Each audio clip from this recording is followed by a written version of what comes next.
Well, it's Monday morning, first job in, 2013 Nissan Maxima. The complaint is the car will not turn off. I don't know if you can hear, but as of right now it is running, and I can push and hold this for days and it will not turn off. Other things that I've noticed is the heater controls do not work. The wipers do not work. The dash is, most of the dash is dead. RPM, temperature, fuel gauge may or may not be right. I did notice driving this thing in, it has very little power, very limited throttle response. I'm not going to bore you with all the checking ECMs, but plugging the console in, this thing will not communicate with any control unit. I'm going to be getting the Pico out soon, and we're going to be checking data lines. There has to be some comms going on because the car is started and is running. Like I said, even the headlights, only the daytime running lights work. The headlights don't work. The transmission does move. It has reverse and drive, but I'm not going to push it much past that. Definitely got some communication issues going on, and we will be scoping and decoding.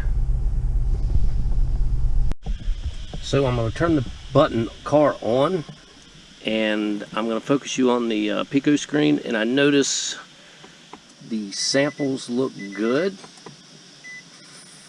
until one of these control units come online. I don't know which one, but I'm going to find out. Right there is when it goes bad.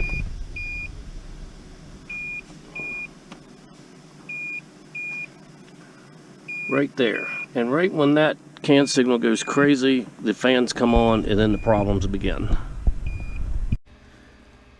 2013 Nissan Maxima that just won't die. This thing was towed in over the weekend and was dropped off. Literally, it was left idling until it ran out of fuel. I get the car on Monday morning, we put gas in it, I jump it, I get it in the shop. And you've seen in the video a lot of the stuff that does not work. I hooked the scan tool to it. I had zero communications with any modules. This car would not talk to anything. So I knew at that point I was going for network. I was actually surprised it ran, but it did run barely. A huge fail safe. The trans was very unresponsive, hardly no throttle response. The fans are on. Lights are on. Car's really not happy. The second little video, I am plugged into the DLC using a breakout box, and I'm monitoring CAN high and CAN low. There was supposed to be a third video of me showing you I'm unplugging the BCM and how poor the CAN signal is. So if you hear me reference unplugging the BCM, that file got lost. Sorry about that. Either it got contaminated, lost, or I forgot to turn the damn GoPro on. All of those possibilities are there. Most likely I forgot to turn the GoPro on. So when you hear me reference a video, just imagine you seeing a scope screen and me unplugging the BCM and the signal going from really bad to somewhat better. And then it'll pick up in a better progression. We're going to go over the wiring diagram where I'm going to show you why unplugging the BCM kind of masked the actual problem, which is the airbag controller. And I think this was a great video. I've been doing some networking videos here lately, and I know that we look for signal integrity. We powers and grounds to controllers. And it's a common practice to unplug control units. If you have a bad signal, you unplug a control unit. Most likely, it's that controller. But depending on which control unit you unplug, you could be masking the real problem. And that's what I'm touching base with this video. So I hope you guys enjoy. Don't forget about the Auto Nerds link if you need anything for your scope, or if you need a scope, or if you need to put your name on a list to get a scope. Quick reminder, tonight, March 16th, is our monthly group therapy meeting. It's part of a package that if you buy a scope from them, you get to do these Zoom calls. It's like 2 hours. Sometimes they run over. People present case studies, what they found, cool doodads, things, you know, anything goes. Tonight's focus is going to be on fuel systems, and I'm hoping to present a few things for the group. One thing all my YouTube subscribers have seen that I'm going to go over for those who haven't, and then I've got a kind of a case study that is kind of exclusive to the Pico group. So if you want to find out more about joining the Pico group, click the link, go to the website. If you can't find out, call the phone number. They'll answer the phone and they'll answer all your questions. So enjoy the rest of the video and catch you on the next one. So remember in the video when I was messing with the BCM, unplugging it, how the signal got better? Well, this is what I was doing. This is just a lot more time on the screen, and you can see plugging and unplugging the difference. That's plugged in. This is unplugged. And I'll zoom in and we'll go over this a little more. But what I meant by examining it is you always got to be careful. If I unplug the BCM and the signal gets better, that doesn't always mean the BCM is bad. You got to think about what control units it may be turning on and off. So one control unit that it was controlling was a steering angle sensor, which I unplugged it while I had the dash out. The other one is, and where the problem is the airbag. The cup holder would be here, so naturally lots of stuff gets spilled, and I hope you guys can see that, but that is the inside of the connector where it plugs into the airbag module, and that's where the can lines are. So I'm not taking any risks. One of the terminals is badly corroded. I'm going to put a new airbag module in it, and we're going to clean that up. And just remember, just because you unplug a module, that don't always mean that that module is bad. So after I get this thing cleaned up and put it together, I'm going to do an after capture, and I'm going to go over the wiring diagrams and all and show you how the BCM is controlling this airbag module. Thanks for watching. So the video that I was supposed to show you, me unplugging the BCM and plugging it in, essentially this is what you would have seen as far as the capture. So in here, the signal looks good. The little packets of data look decent. Now, word of caution, I have 5-second screen, 500 milliseconds per division. My sample rate is not good enough to decode this, but at this point I'm not looking to decode. I'm looking for a glitch or a change. So turning the ignition switch on made this change, and after some trial and error and unplugging things and experimenting with this car, I was able to reproduce the same thing by unplugging and plugging in the BCM. And that's what that looks like. In the beginning, this is what it looked like when the key was turned on. Well, it also did the same thing when I unplugged the BCM. So what does that look like right there? Here the can signal's decent, and then obviously it made a change for the ugly right there. That's really bad. I'm surprised this car even started and ran, but it did.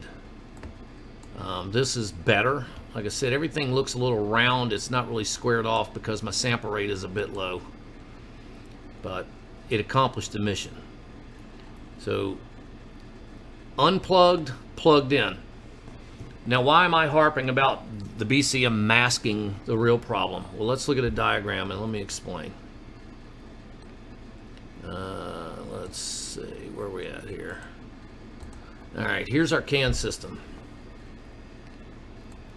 We have the ECM driver seat module, combination meter, body controller.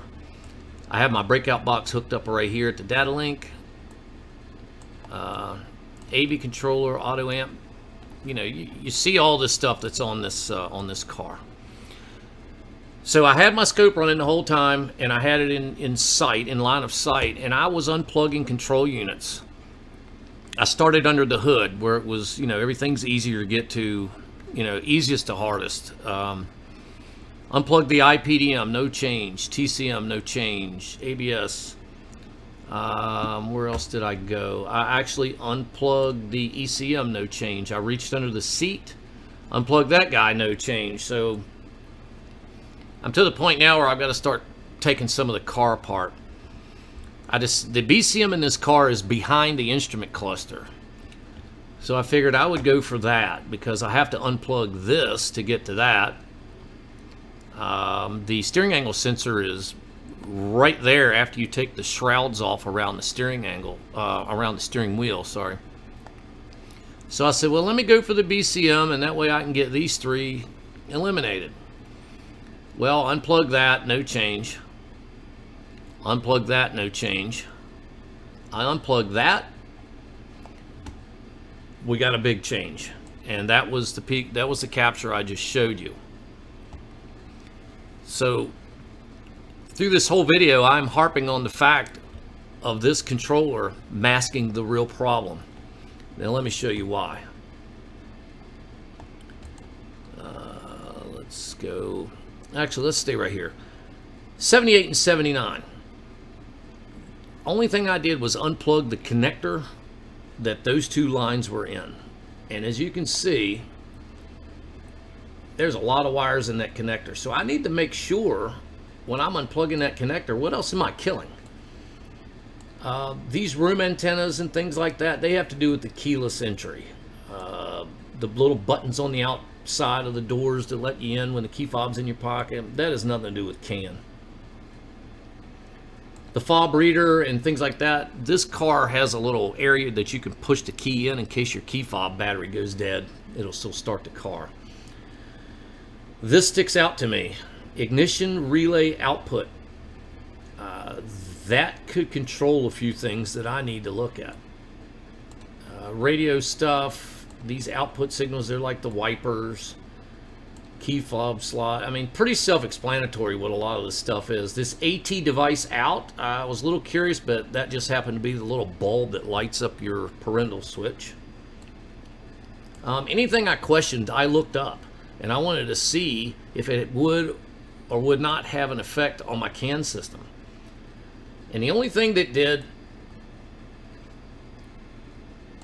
was number 70. Remember number 70, ignition relay output. Let's go ignition relay.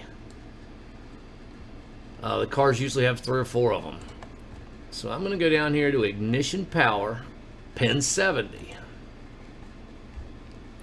There's my BCM, pin 70. Pin 70 applies power to this relay because it's already grounded. Well, by unplugging pin 70, I have essentially made this relay stop working. And that relay controls 1, 2, 3, 4 fuses. Fuse number 1, front heated seats. I'm not worried about those. Fuse 2, airbag module. Okay, so that's on the CAN network. I just killed that module. Sunshade, I'm not worried about. If you look down through here, BCM control module, of course I've killed it because I've got it unplugged. AV controller, I've killed it because I've got it unplugged. So there's 2. Combination meter and steering angle. So there's 4 modules that I've taken offline by unplugging the BCM. So if you count that, that's 5 modules. So a bad mistake could have been made here by replacing this BCM, because there's still 4 other modules that this guy controls. So now what I've got to do is I've got to plug this back in, and I've got to attack the other ones. Now, I've already told you I unplugged the steering angle and the combination meter singly. So now I'm down to 2 other modules. The airbag or the AV controller. Well, I simply looked at the car. The car had a lot of liquid and things spilt around the shifter, in the cup holders, and the airbag module lives directly below the cup holder. That's the only reason I went there first. Plus, if I have the center console out, it's easier to get the radio controls out to get to the AV controller. So it's just simply process of elimination. But the main takeaway from this whole video is unplugging modules has results on other modules. So as you'll see, I took the center console out and I found a whole bunch of gobbledygook in the airbag module. Unplug the airbag module, the car's fixed, other than the airbag lights on. That's the moral to the story. So, very important stuff. Huge rabbit hole that even the most savvy technician could fall in. Don't fall in that rabbit hole. Go a little step farther. Research what you're unplugging. And by all means, get yourself a PicoScope from Auto Nerds. You know I got to throw that in there. I just want to correct myself. Auto Nerds offers bare scope modules. That way they're competitive in the market.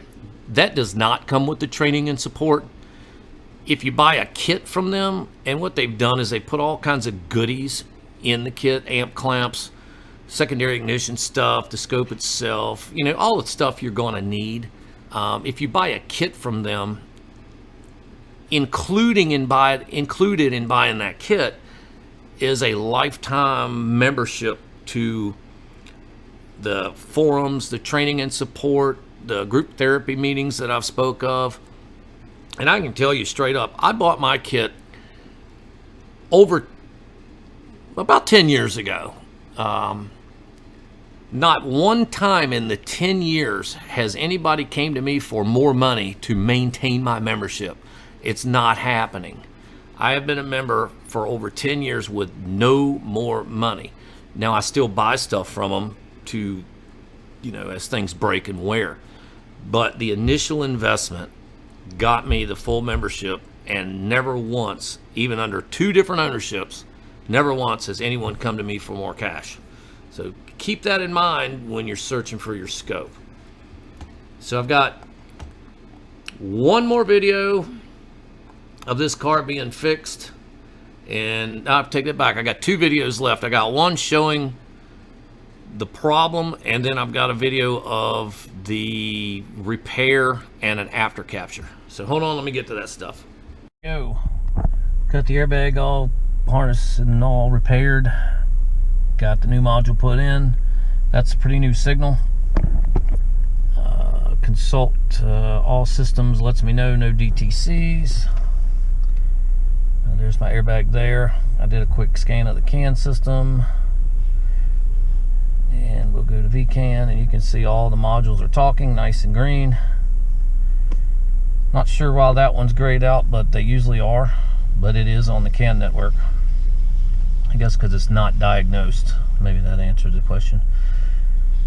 But yep, nice new signal. I'm going to save a little bit of it, show you guys afterwards. But this case study was pretty interesting because unplugging the BCM killed the airbag module, which hid the fact the airbag module was the problem and not the BCM. So that right there could have been a pretty good rabbit hole. I still got it bolted in. Just got everything put back together. So hope you guys enjoyed this one, and definitely was fun figuring this thing out and putting it together and let you guys see it. Thanks again. All right, so after we get the airbag module plugged in, all is well. This is my after capture, CAN high, CAN low. And I really got the sample rate kicked up. I'm at 200 milliseconds per division. I've got 5 megasample sample rate at 200 billionths of a second. So let's just zoom in a little bit. We'll look at the packets. I just want to show you guys real quick the power of this scope. And mind you, this is an older model. The newer scopes are even faster than mine. So if we measure that just that transition to that transition is 357 kilohertz. I would call this 500K baud. When you set the decoder up, you use 500 kilohertz.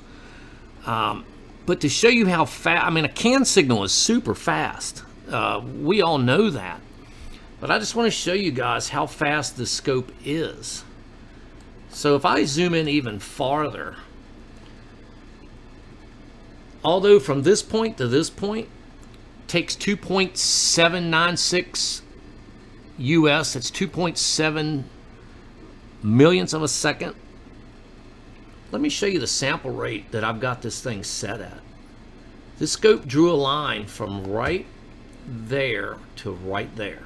So let's measure that. If I put a line right there and I do that, we can actually zoom in a little farther. I mean, the resolution is still there because the sample rate is jacked. That's 203 billionths of a second. The scope captured that. And that's exactly what the sample rate is, guys. So, PicoScope ain't no joke. If you're looking for speed and you're getting into this type of stuff, I recommend everybody to have a scope. If you can't afford a Pico, get a scope. At least you've got one. But I'm telling you, man, these PicoScopes ain't nothing but the truth when it comes to speed. That is a perfect good signal. There's no distortion. And when that sample rate says 200 billionths and you measure it, it's 200 billionths. So, and this is an old scope. The 4425 and the 4425A are even faster at these time bases. I can't get this sample rate at much faster of a time base than this, whereas a 4425 you can. So anyways, this was a great case study. I'm glad this car came to me. I couldn't wait to get it recorded. Sorry I missed the one video. Still worth the information. Now what I want you to do is watch the video, and every time I say BCM, take a shot, because you will probably be intoxicated by the end of this. So had fun making it. Hope you guys enjoyed. Happy St. Patrick's Day, and we'll see you guys on the next video. Thanks for watching.